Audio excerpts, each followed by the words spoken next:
नमस्कार, मैं सनत कुमार पांडे, व्याख्याता electronics engineering, government polytechnic Lucknow.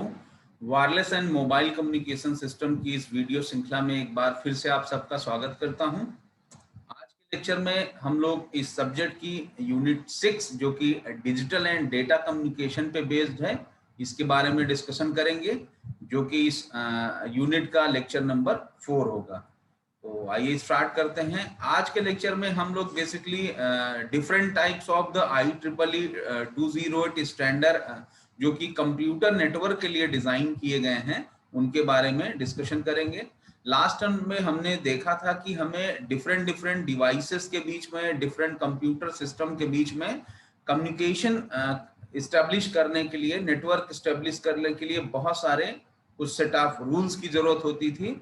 उन्हीं सेट ऑफ रूल्स को जो हम लोग प्रोटोकॉल कहते थे, और ऐसे प्रोटोकॉल्स की आवश्यकता इसलिए हमें पड़ी कि बेसिकली हमारा सिस्टम एक दूसरे से कंपैटिबल हो सके। जब भी हम एक नेटवर्क से दूसरे नेटवर्क में, एक सिस्टम से दूसरे सिस्टम में कम्युनिकेशन करना चाहें, तो हम इजीली जो है वो लिंक स्टेब्लिश कर पाएं और हमारा सिस्टम जो भी हम इंफॉर्मेशन उस तक सेंड करें उसको सक्सेसफुली रिसीव हो जाए। तो इसी क्रम में जो है वो 208 स्टैंडर्ड डिजाइन किए गए जो कि कंप्यूटर नेटवर्क से रिलेटेड हैं। तो आइए एक एक करके इन स्टैंडर्ड के बारे में पढ़ेंगे और इनके बारे में कुछ बेसिक जानकारी। पहले तो इनकी जरूरत क्यों पड़ी, what is the need for the standard, जैसा कि हम सब ने पहले ही डिस्कस किया था, ठीक है, कि मेक और ब्रेक नेटवर्किंग प्रोडक्ट्स, ठीक है, एंड इंटरऑपरेबिलिटी।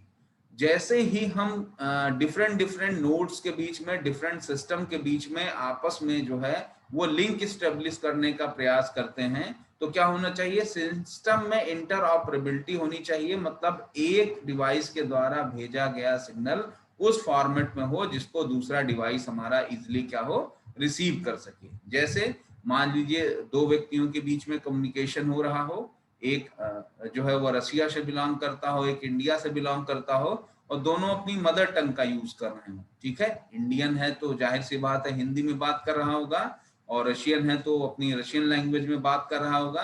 तो दोनों के बीच में क्या होगा, कम्युनिकेशन स्टेब्लिश नहीं होगा। क्यों? क्योंकि हो सकता है इंडियन को रशियन ना आती हो और रशियन को हिंदी ना आती हो, ठीक है। तो इस तरीके से क्या है कि हमें कुछ इस टाइप के स्टैंडर्ड जो है डिजाइन करने पड़े, कि ताकि क्या है कि जो रशिया का व्यक्ति है वो भी एक ऐसी लैंग्वेज में बात करे, और इंडिया का जो व्यक्ति है वो भी एक ऐसी लैंग्वेज में बात करे जिसको दोनों व्यक्ति क्या है समझ सकते हो। तो एक ग्लोबल लैंग्वेज जो इंग्लिश जो है वो मानी गई, कि बेसिकली किसी भी कॉन्टिनेंट, किसी भी रीजन का व्यक्ति होगा, अगर वो ग्लोबल लैंग्वेजेस में बात करेगा तो हमें एक दूसरे को जो है वो समझना आसान रहेगा। इसलिए बेसिकली हम लोग इंटरनेशनल लेवल पे बहुत ऐसा जो है वो इंग्लिश का प्रयोग करते हैं। तो इसी तरीके से कुछ सेट ऑफ रूल्स बनाए गए कि ताकि जो यूएस में हमारा सिस्टम इस्टेब्लिश है, वहां पे इंडिया में इस्टेब्लिश है, वहां पे चाइना में इस्टेब्लिश है, वहां पे सारे सिस्टम के बीच में आपस में क्या हो, कनेक्टिविटी इस्टेब्लिश की जा सके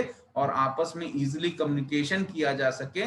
जो इंडियन कॉन्टिनेंट का व्यक्ति मैसेज सेंड करे वो सक्सेसफुली जो है वो अमेरिकन को रिसीव हो जाए, और जो अमेरिकन कॉन्टिनेंट का व्यक्ति जो है वो इंडिया में मैसेज भेजे वो यहाँ पे सक्सेसफुली रिसीव हो, उसको रिट्रीव करना और उसको समझना आसान हो। तो इसलिए एक सेट ऑफ रूल यहाँ भी बनाया गया है कि इन रूल्स को फॉलो करते हुए अगर कोई डेटा जो है वो ट्रांसमिट किया जाएगा कंप्यूटर नेटवर्क पे, तो एक दूसरे कंप्यूटर को उसको समझना क्या होगा, इजी होगा। इसी को हम लोग इंटरऑपरेबिलिटी बोलते हैं, ठीक है, कि आपस में सिस्टम क्या है, इंटरली कनेक्टेड हो और डेटा का ट्रांसमिशन एक दूसरे के बीच में कर सकें, ठीक है। फिर क्या है, जैसे बहुत सारी कंपनियां हैं, ठीक है, कोई कंपनी अपने हिसाब से प्रोजेक्ट डिजाइन करेगी, दूसरी कंपनी कुछ और जो है वो मैन्युफैक्चरिंग डिजाइन का यूज करेगी। तो होगा क्या कि सभी कंपनी के अपने अपने प्रोडक्ट क्या हो, अलग अलग होंगे। जैसे हम छोटी सी बात करें, अगर हम बेसिकली जो है वो एक ऐसा इंटरनेशनल प्रोटोकॉल न होता, तो जो डिफरेंट डिफरेंट कंपनियां मोबाइल सेट बना रही हैं, सभी अपने हिसाब से उसमें स्विचेस काटने का बटन राइट में होता, कहीं लेफ्ट में होता। तो बेसिकली क्या है, यूजर को पहले तो उस सिस्टम को समझना पड़ता, और फिर मान लीजिए उस सिस्टम को किसी ऐसे यूजर को दे दिया गया जो पहले दूसरी कंपनी का मोबाइल चलाता था, तो उसको चलाने में उसको क्या होगी, दिक्कत होगी। तो कुछ ऐसे सेट ऑफ रूल बनाए गए कि बेसिकली क्या हो कि लेफ्ट हैंड पे हमारा जो है वो कॉल जो है वो कट करने का बटन है, तो राइट हैंड पे पिक करने का बटन हो। मतलब इस टाइप के कुछ नंबर डिजाइन किए गए कि 1 से 0 से लेके 9 तक जो है वो नंबर डायलिंग का हो, फिर उसमें कैसे मैसेजिंग के अल्फाबेट किस बटन पे कितने रखे जाएं। तो हर चीज का एक सेट ऑफ रूल बना और उसकी फंक्शनिंग का, जो हमारा मोबाइल से हमारा सिग्नल ट्रांसमिट हो ये किस फॉर्मेट में होने चाहिए, ठीक है, कौन से सिग्नल का यूज करके इसका ट्रांसमिशन होने चाहिए, कौन सी मॉड्यूलेशन स्कीम रखी जाए, ठीक है।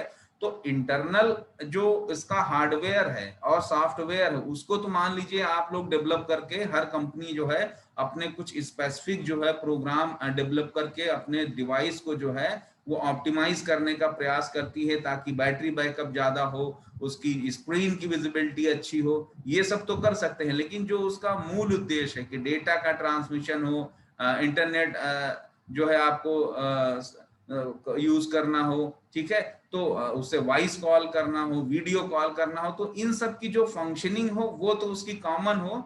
बस क्या है, सिस्टम की जो है वो ऑप्टेबिलिटी जो है वो सिस्टम को जो है इम्प्रूव कर सकते हैं। इसमें तो आप अपनी टेक्नोलॉजी का यूज कर सकते हैं, बट अगर मैं बात करूं उसके ऑपरेशन की, तो ऑपरेशन की जो सिग्नलिंग की जो और सारे कई कॉन्सेप्ट है उसको पर्टिकुलर ग्लोबली हमको जो है वो एक स्टैंडर्डाइज फॉर्मेट में रखना होगा, ठीक है, ताकि एक डिवाइस के द्वारा ट्रांसमिट किया जाने वाला जो हमारा नेट मैसेज हो उसका दूसरी डिवाइस उसको इजिली रिसीव कर सके और समझ सके, ठीक है। तो इसलिए कहते हैं कि वेंडर इंडिपेंडेंट इज डिजाइनिंग और मैन्युफैक्चरिंग प्रोडक्ट्स, ठीक है।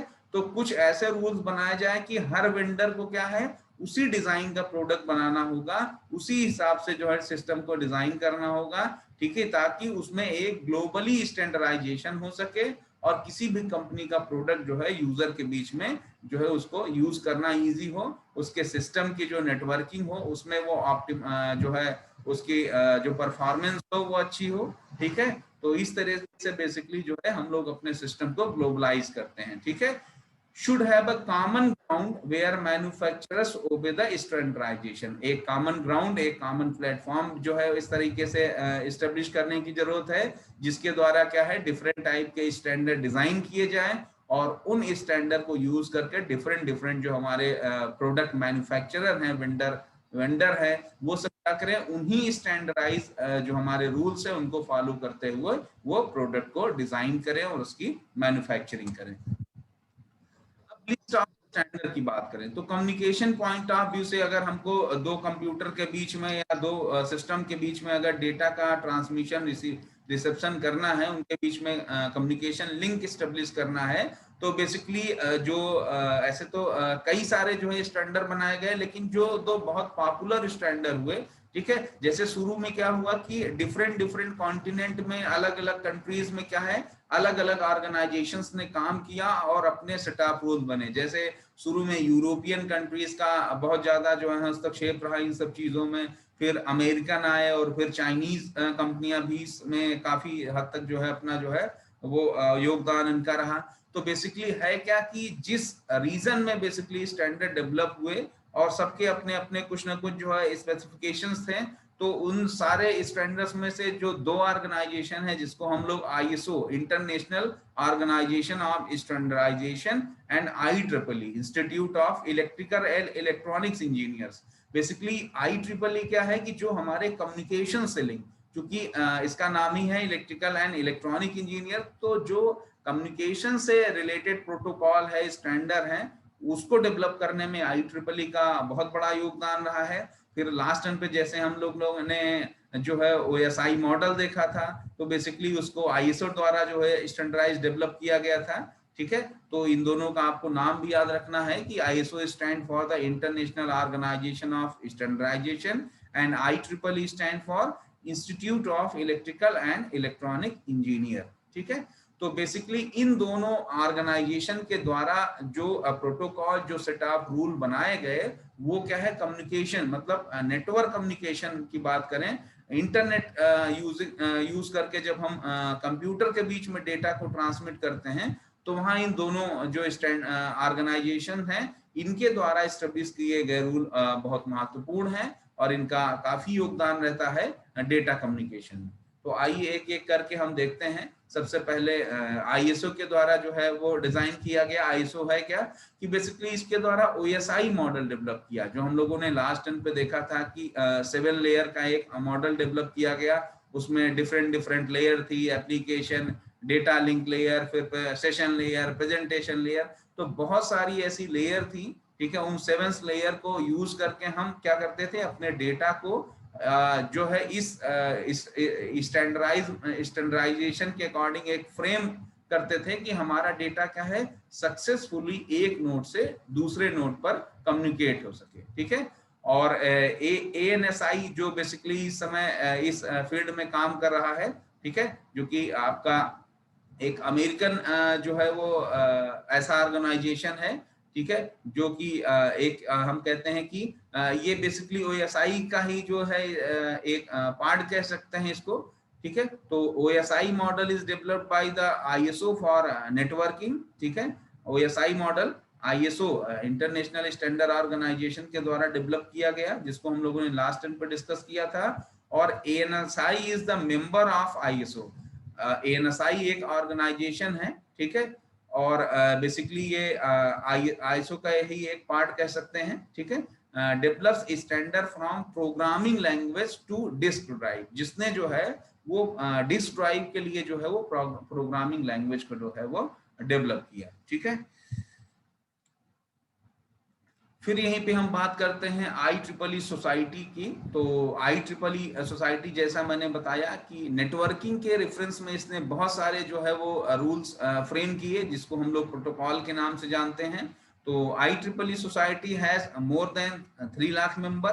ठीक है, पूरे दुनिया में इसके मेंबर हैं, और कोई स्टूडेंट भी अगर चाहता है इसका मेंबर बनना, तो बेसिकली इसकी मेंबरशिप होती है, वो उस मेंबरशिप को ले सकता है। और आपके द्वारा अगर कम्युनिकेशन के फील्ड में मतलब इलेक्ट्रिकल और इलेक्ट्रॉनिक या नेटवर्किंग के फील्ड में कोई भी अगर योगदान दिया जाता है, तो IEEE बेसिकली क्या है कि उसको सर्टिफिकेशन प्रोवाइड करता है कि हाँ, ये योगदान आपके द्वारा दिया गया है, और उस पर जो है बहुत सारे रिसर्च पेपर जो है वो एक्सेप्ट करता है। ठीक है, तो इस तरीके से लगभग 3 लाख मेंबर हैं वर्ल्ड वाइड जो है सोसाइटी के, और आप में से स्टूडेंट भी इसके मेंबर बन सकते हैं। ठीक है, and computer society of IEEE alone has more than 1 lakh member. ठीक है, तो 3 लाख में से 1 लाख मेंबर तो इसके बेसिकली क्या है, कंप्यूटर सोसाइटी से ही रिलेटेड है।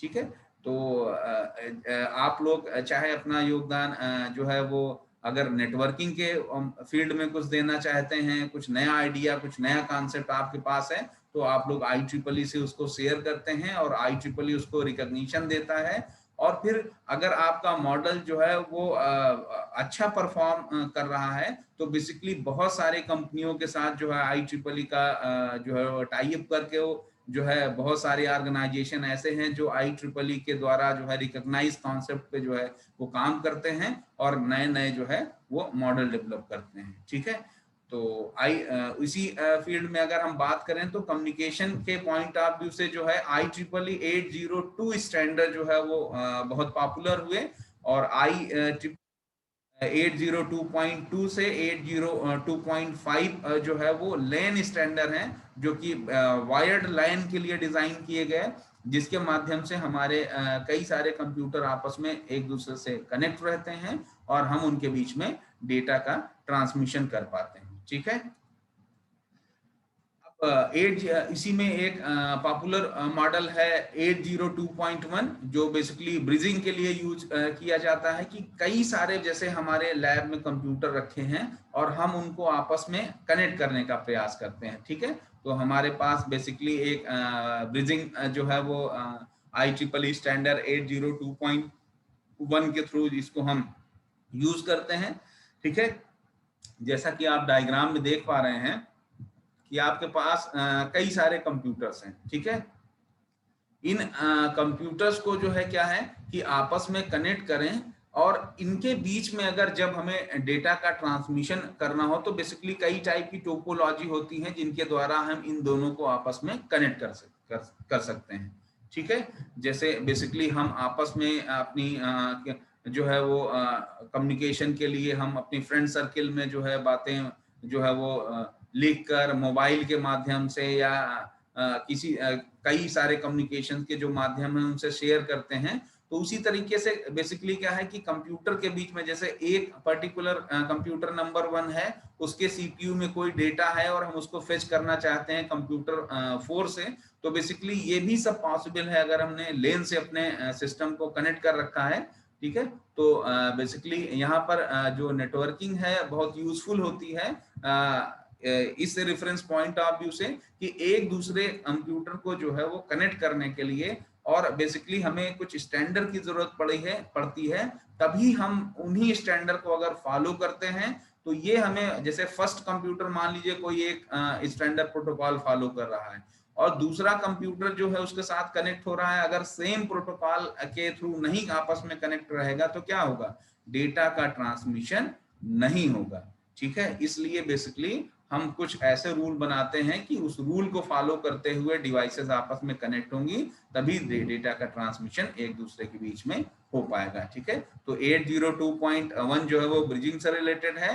And the overall picture of LAN and connectivity जो आप डायग्राम में देख पा रहे हैं, एड्रेसिंग नेटवर्क मैनेजमेंट, और ये नेटवर्क में कैसे डेटा का ट्रांसमिशन होना है, आपस में कंप्यूटर के बीच में कम्युनिकेशन होना है, इन सारी चीजों को मैनेज करने के लिए बेसिकली जो रिस्पॉन्सिबिलिटी होती है वो इसी प्रोटोकॉल की होती है। और बेसिकली ये ब्रिज फ्रेम करते हैं, तो इसलिए हम कहते हैं स्टैंडर्ड फॉर ब्रिजेस। ठीक है, तो 802.1 जो है वो आपका ब्रिजिंग के लिए, आपस में कंप्यूटर को कनेक्ट करने के लिए यूज होता है। ठीक है, फिर बहुत सारे 802 IEEE प्रोटोकॉल हैं, जैसे नेक्स्ट है आपका 802.2 जिसको हम लोग LCC मतलब लॉजिकल लिंक कंट्रोल।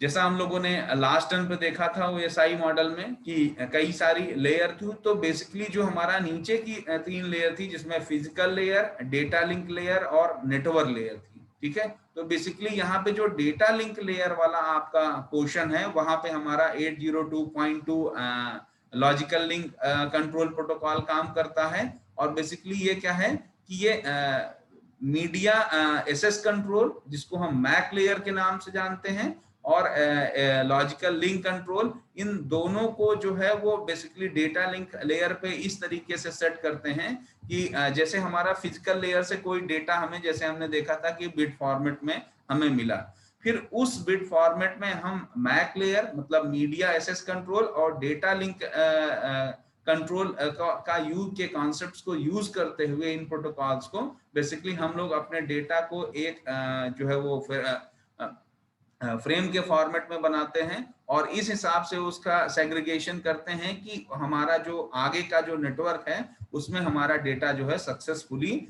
ट्रांसमिट होने के कंपेटेबल हो पाए। ठीक है, तो communication of packets from one device to another device, तो जो फिजिकल लेयर से बेसिकली आपको बिट के फॉर्मेट में आपको डेटा मिला था उसको आप लोग बेसिकली यहाँ पैकेट फ्रेम करेंगे, और उस पैकेट में कितनी बिट्स आपकी किस चीज की होंगी, कितनी बिट मैसेज की होगी, कितनी जो है वो पैरिटी की होंगी, कितनी आपका एरर डिटेक्शन के लिए होंगी, वो सारी चीजें बेसिकली यहीं पे डिजाइन करी जाएंगी। और फिर it deals with the communication, और ये बेसिकली जो हमारा सिस्टम है उसमें डेटा के कम्युनिकेशन में बेसिकली ये मेन रोल प्ले करता है। ठीक है, तो बेसिकली जब डेटा हमारा सिस्टमैटिक होगा, कहाँ पे हमारा इंफॉर्मेशन बिट है, कहाँ पे हमारा एड्रेस बिट है, कहाँ पे हमारा चेकर बिट्स है, इन सभी का जब स्थान हमारा डिसाइड हो गया, तो जब हमारा डेटा रिसीवर पे रिसीव किया जाएगा तो हमको वहां से ये चीज क्लियर हो जाएगी कि बेसिकली इसमें एड्रेस बस कौन सी थी, या इस जो फ्रेम हमको बेसिकली रिसीव हुआ है उसमें मैसेज बिट कहाँ पे है, तो हम बेसिकली उन मैसेज बिट को वहां से पिक कर सकते हैं। ठीक है, फिर बेसिकली क्या है कि हम, आपने देखा हो कि जब आप लोग इंटरनेट बेसिकली अपने लैपटॉप या कंप्यूटर में कनेक्ट करते हो तो एक वायर जो है वो कनेक्ट करते हैं, बेसिकली हम लोग उसको ईथरनेट के नाम से जानते हैं, और ईथरनेट जो होता है वो आपका बेसिकली 802.3 जो आपका IEEE प्रोटोकॉल है उस पे वर्क करता है। ठीक है, और बेसिकली अगर 802.3 का कहीं जिक्र आता है तो आप समझ लीजिए कि ये ईथरनेट है। ठीक है, इसमें CSMA और CDMA, ठीक है, का कॉन्सेप्ट यूज होता है। ठीक है, जो हम लोग पहले डिस्कस कर चुके हैं ये चीजें। फिर यहाँ पे स्पीड जो है वो 10 Mbps पर सेकेंड के आसपास जो है हमें प्राप्त होती है, ठीक है। और इसी में 802.4 इज टोकन बस एंड इट इज स्टैंडर्ड, ठीक है। तो बेसिकली इसी का नेक्स्ट वर्जन जो है वो टोकन बस के लिए यूज होता है, ठीक है। अभी टोकन बस का क्या कॉन्सेप्ट है वो भी हम लोग देखते हैं। तो जहां कहीं भी objective examination point of view से आप लोगों के सामने ऐसे क्वेश्चन आएंगे कि आपको IEEE 802 जो प्रोटोकॉल्स हैं उसमें डिफरेंट प्रोटोकॉल, जैसा हम लोगों ने 802.1 देखा, फिर 802.2 देखा, फिर 802.3 देखा, तो हर प्रोटोकॉल का अपना क्या मतलब है और ये किससे रिलेटेड है और इनके जो स्पेसिफिकेशन है वो क्या क्या है, ठीक है। तो ये आपको ध्यान रखना होगा। जैसे 802.3 की हम बात करते हैं तो आपको तुरंत क्लिक करना चाहिए कि this IEEE protocol is related to the Ethernet. और ईथरनेट हमें लगता है लगभग सभी ने देखा होगा, आप लोग अपनी कंप्यूटर लैब में देखेंगे तो जो आपका CPU होता है उसमें इंटरनेट की कनेक्टिविटी के लिए बेसिकली आप लोग एक प्लग ऐसे होता है जो डायग्राम में आप देख पा रहे हैं और इसको आप कनेक्ट करते हैं, ठीक है। फिर बात करते हैं 802.5 जो आपका प्रोटोकॉल है IEEE का, that is token ring. Token ring क्या है? जब बेसिकली क्या है कि हमारा एक कोई लेबोरेटरी में मान लीजिए कई सारे कंप्यूटर रखे हैं, ठीक है।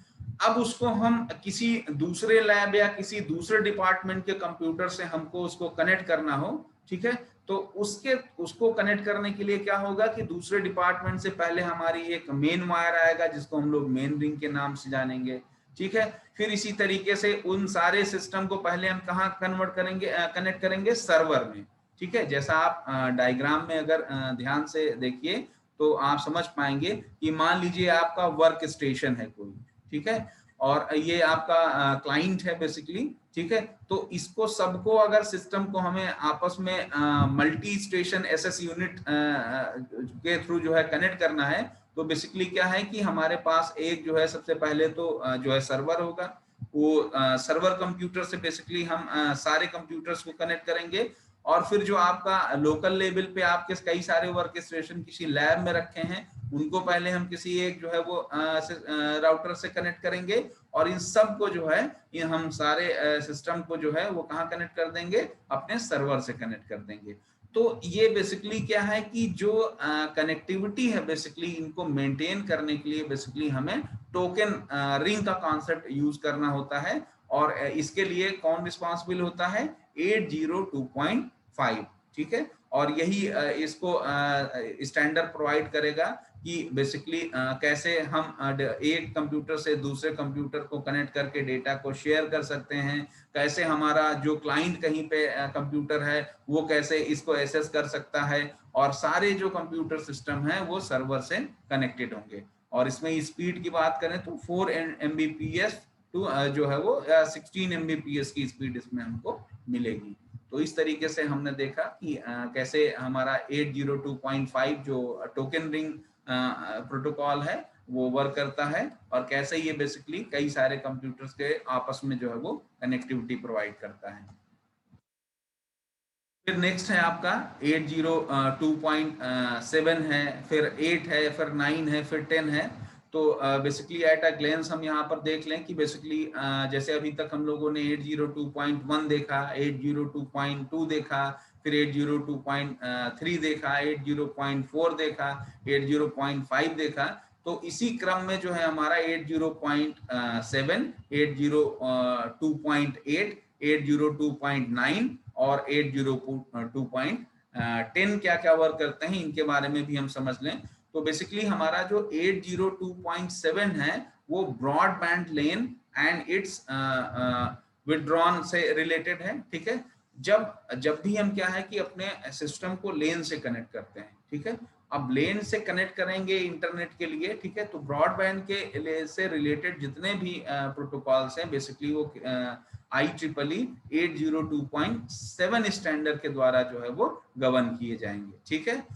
फिर वहीं पे 802.8 होता है जो कि fibre optic cabling and SS methods के लिए यूज होता है, ठीक है। जब भी हम लोग ऑप्टिकल फाइबर केबल जैसा आप लोगों ने पढ़ा होगा तो हम ऑप्टिकल फाइबर केबल को क्या है कि उसके थ्रू जब हमारा इंटरनेट की कनेक्टिविटी होती है तो हमको उसको किससे, सिस्टम से किसी कनेक्ट करना होगा। तो कनेक्ट करने में हर एक पोर्ट का अपना जो है स्पेसिफिक काम होगा, ठीक है। उस पोर्ट में जितने भी आपके पिन्स हैं उनसे किससे हमारा क्या टास्क परफॉर्म करना है, किससे हमारा जो है सिग्नल जाएगा, किससे जो है कनेक्टिविटी क्रिएट की जाएगी। तो हर चीज का अपना जो है स्पेसिफिक जो है वो मेथड है, और वो सारे मेथड किसके द्वारा गवर्न किए जाते हैं, 802.8 IEEE का जो प्रोटोकॉल है।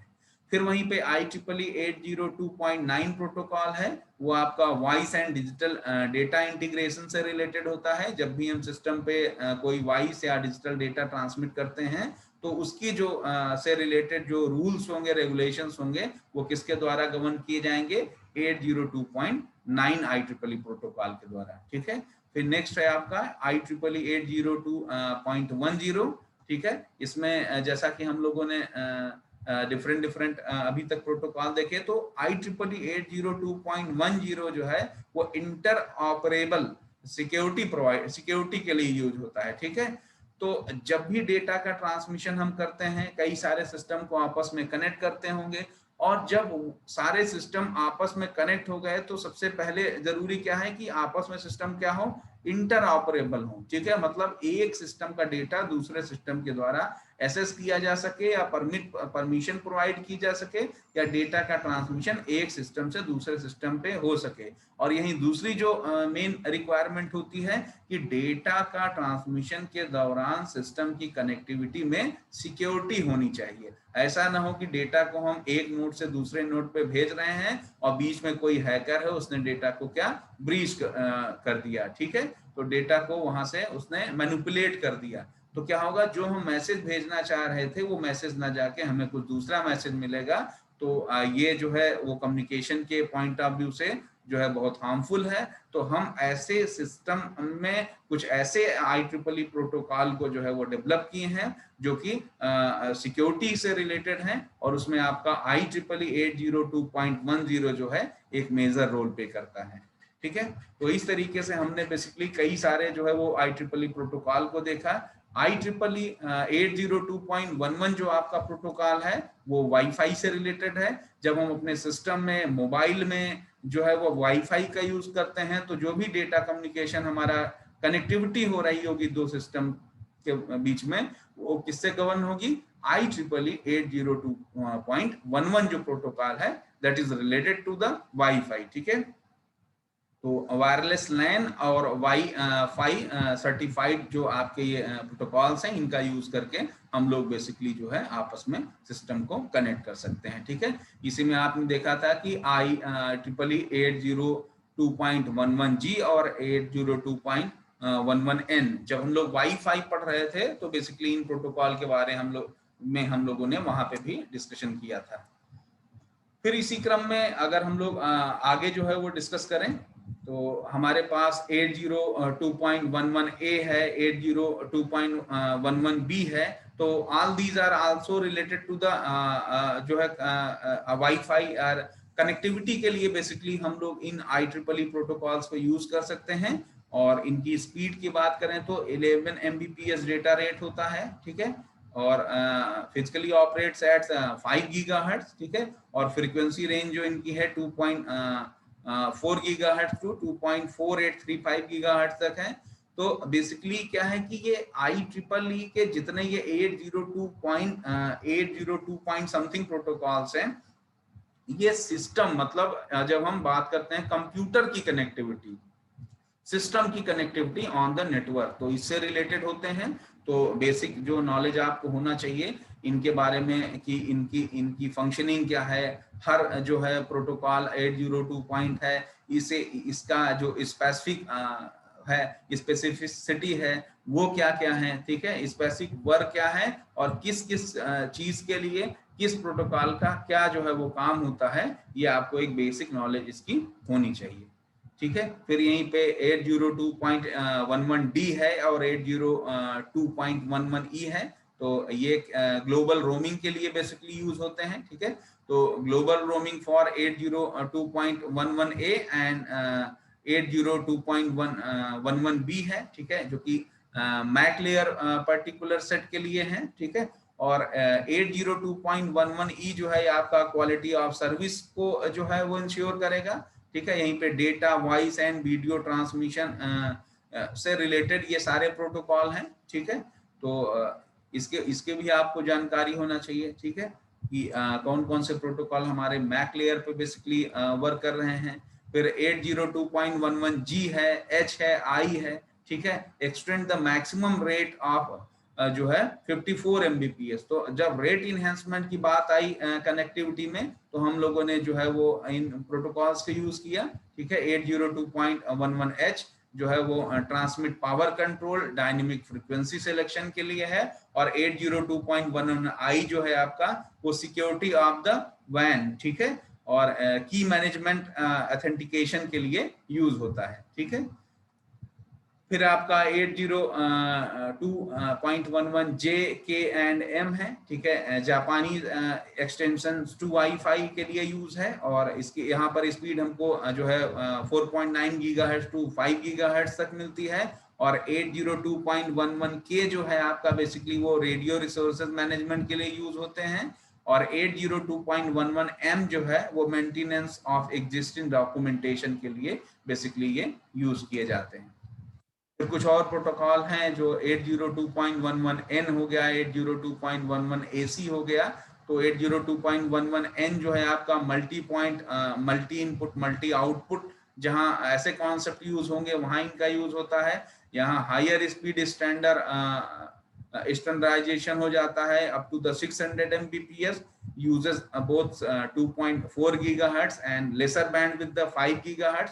और 802.11 AC जो है वो आपका 2014 में जो है वो अप्रूव हुआ, और addition of multi user MIMO system के लिए, मतलब मल्टी इनपुट मल्टी आउटपुट, जहां कई सारे सेंडर और कई सारे रिसीवर होते हैं, ऐसे सिस्टम को हम multi input multi output system के नाम से जानते हैं। और यहाँ पर हमें जो स्पीड है लगभग वो है 1300 Mbps के आसपास है, ठीक है। 80 megahertz channel in 5 gigahertz and 40 gigahertz channel in 2.4 gigahertz. तो मीमो सिस्टम बेसिकली हमारा जो 5G नेटवर्क हम लोग यूज कर रहे हैं उसको ऑपरेट करने के लिए यूज हो रहा है करंट में, ठीक है। फिर वहीं पे 802.15 WPAN सिस्टम है, ठीक है, वायरलेस पर्सनल एरिया नेटवर्क। जैसे ऑफिसेज में आप देखते हो एक सिस्टम से आपने कई सारे डिवाइसेस, प्रिंटर हो गया, आपका कीबोर्ड हो गया, माउस हो गया, ये सब कनेक्ट किया है, तो बेसिकली उसके लिए 802.15 जो है आपका WPAN wireless personal area network use होता है।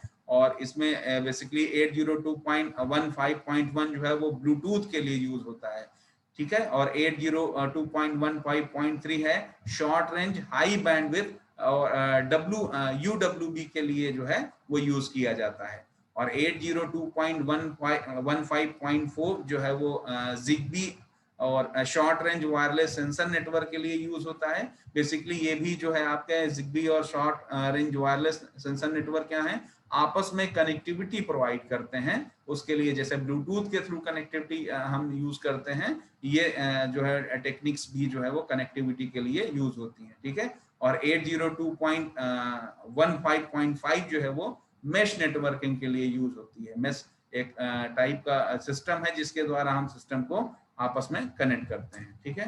फिर 802.1x है, that is 802.16 wireless metropolitan area network के लिए, जिसको हम लोग WMAN के नाम से जानते हैं, ठीक है, ठीक है। फिर 802.17 आपका रेजिलिएंट पैकेट रिंग के लिए यूज होता है, और 802.18 जो है radio regulatory tag for the future standard के लिए जो है इसको यूज किया जाता है।